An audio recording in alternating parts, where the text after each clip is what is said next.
เจ้าขอเย็บผ้าเป็นความประทับใจแต่พอแล้วแต่ที่ทานภาพ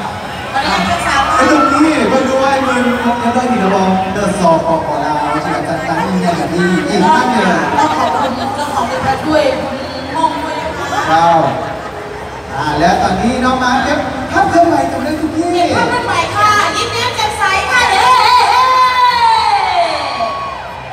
และสำคัญก็คือขออนุญาตเซลฟี่นี่เขาต้องใช้กันไหนที่นี่คือ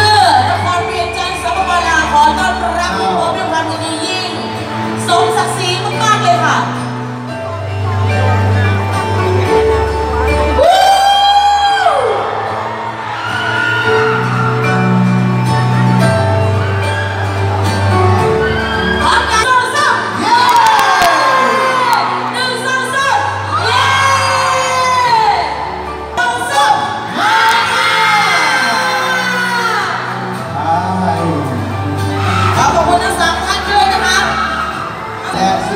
ขอเรียนเชิญทางนางสวัสดิ์ของคุณมีชัยพร้อมผู้อำนวยการบริษัทพัฒนาสู่เศรษฐกิจการค้าครบวงจรนองจันตอนเนือจำกัดขึ้นสู่เวที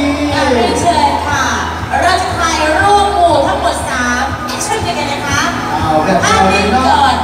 ก่อนสวยงามภาพนิ่งสวยงามก่อนนะคะแล้วพอแล้วมองก็ยิ้มสดใสค่ะถ้ายิ้มไม่เป็นที่พูดว่ามานาจะยิ้มสวยมากค่ะที่ร้องอยู่มานาอีกมาเดินมานาตอนนี้น้องครับลิงปิดเพลงมาแล้วตอนนี้มาภาพเคลื่อนไหวกันเลยมาเป็นภาพเคลื่อนไหวนะคะยิ้มแย้มแจ่มใสเชิญค่ะเย้เย้เย้ในการถ่ายรูปคู่นะคะเอ็กซ์คลูซีฟกับพี่โป๊นะคะเราเตรียมตัวมานั่งข้างเวทีได้เลยนะคะยกมือเป็นแดงยกมือยังเหลือ I love you นะหลังจากภาพนี้นะคะก็ต้องขอบคุณท่านแขกผู้เกียรติผู้บริหารของเราด้วยนะคะที่ร่วมถ่ายรูปกันบอกมืออีกสักครั้งหนึ่งพร้อมตะโกนคำว่ามานา1 2 3มานา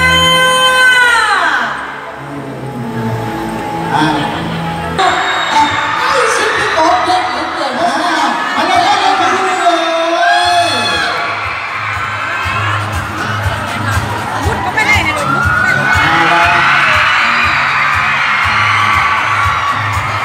ถ่ายรูปแล้วจะต้องเสร็จจากเพราะว่าเดี๋ยวให้พวกจะไปถ่ายรูปในทางด้านอื่นยิ้มแย้มแจ่มใสค่ะถ่ายยังไม่ได้เติมหน้าที่เติมเด้อมีคนบางคนนะคืนนี้น่าจะไม่นอนน่าจะยิ้มฝันฝานเลยนะคะดีใจแทนด้วยเลยยิ้มแย้มแจ่มใสค่ะที่สำคัญนะเมื่อไหร่ที่เราได้ชิคเก้นไปแล้วพอมาถ่ายรูปในต่อที่คือว่าสาระสิเลย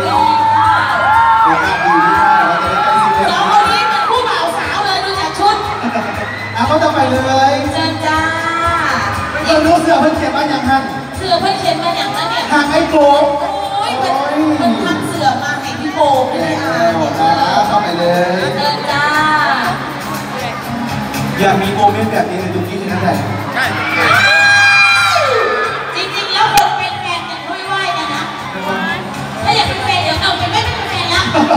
คนเป็นแฟนกันก็จะไม่ไหว้กันใช่ก่อนเลย